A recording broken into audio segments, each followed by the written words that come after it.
Good morning. Mr. President, I am deeply grateful for your welcome in the name of the All Americans. As the son of an immigrant family, I am happy to be a guest in this country, which was largely built by such families.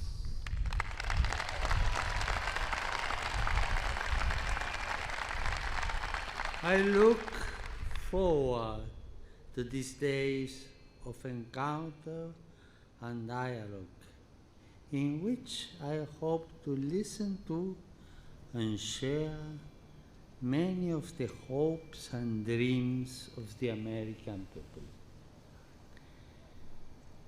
During my visit, I will have the honor of addressing Congress, where I hope, as a brother of this country, to offer words of encouragement to those called to guide the nation's political future in fidelity to its founding principles.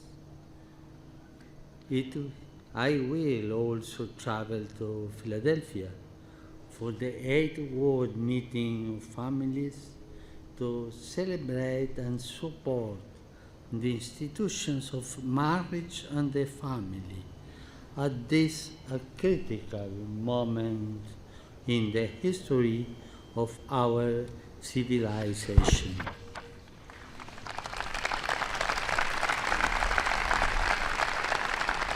Mr. President, together with their fellow citizens, American Catholics are committed to building a society which is truly tolerant and inclusive, to safeguarding the rights of individuals and communities, and to rejecting every form of injustice, discrimination.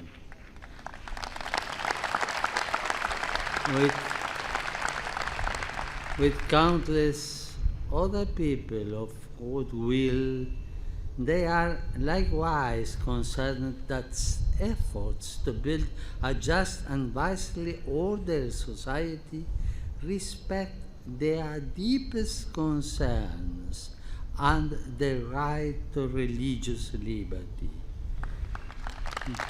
That freedom remains one of America's most precious possessions. And as my brothers, the United States bishops, have reminded us, all are called to be vigilant, precisely as good citizens, to preserve and defend that freedom from everything that would threaten or compromise it.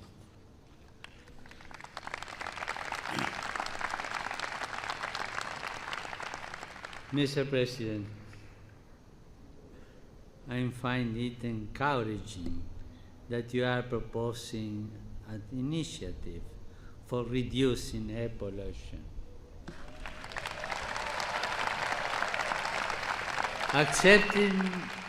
Accepting the urgency, it seems clear to me also that climate change is a problem we can no longer be left to a future generation.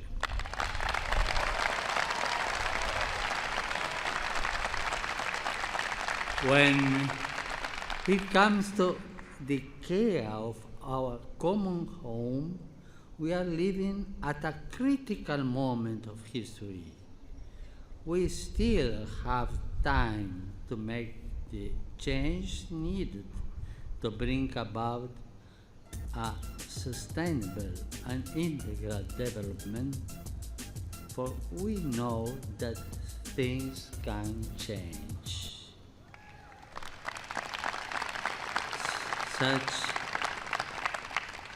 Such change demands on our part a serious and responsible recognition not only of the kind of the world we may be leaving to our children, but also to the millions of people living under a system which has overlooked them. Our common home has been part of this group of the excluded, which cries out to heaven and which today powerfully strikes our homes, our cities, our societies. To use a telling phrase of the Reverend Martin Luther King, we can say that we have defaulted on a promissory note, and now is the time to honor it.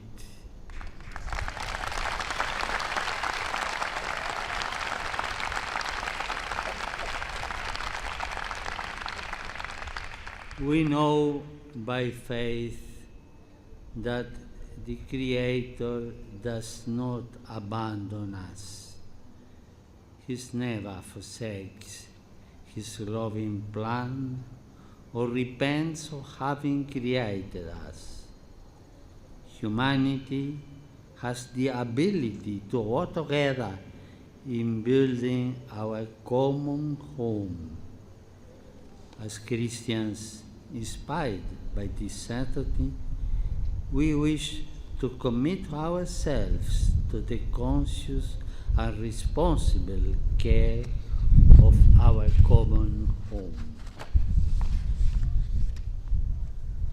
Mr. President, the efforts which were recently made to mend broken relationships and to open new doors to cooperation within our human family represent positive steps along the path of reconciliation, justice, and freedom.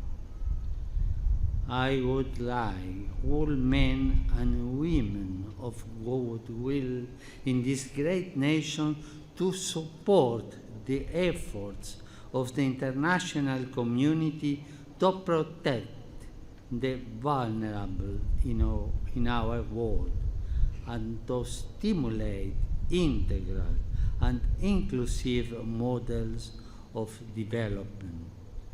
So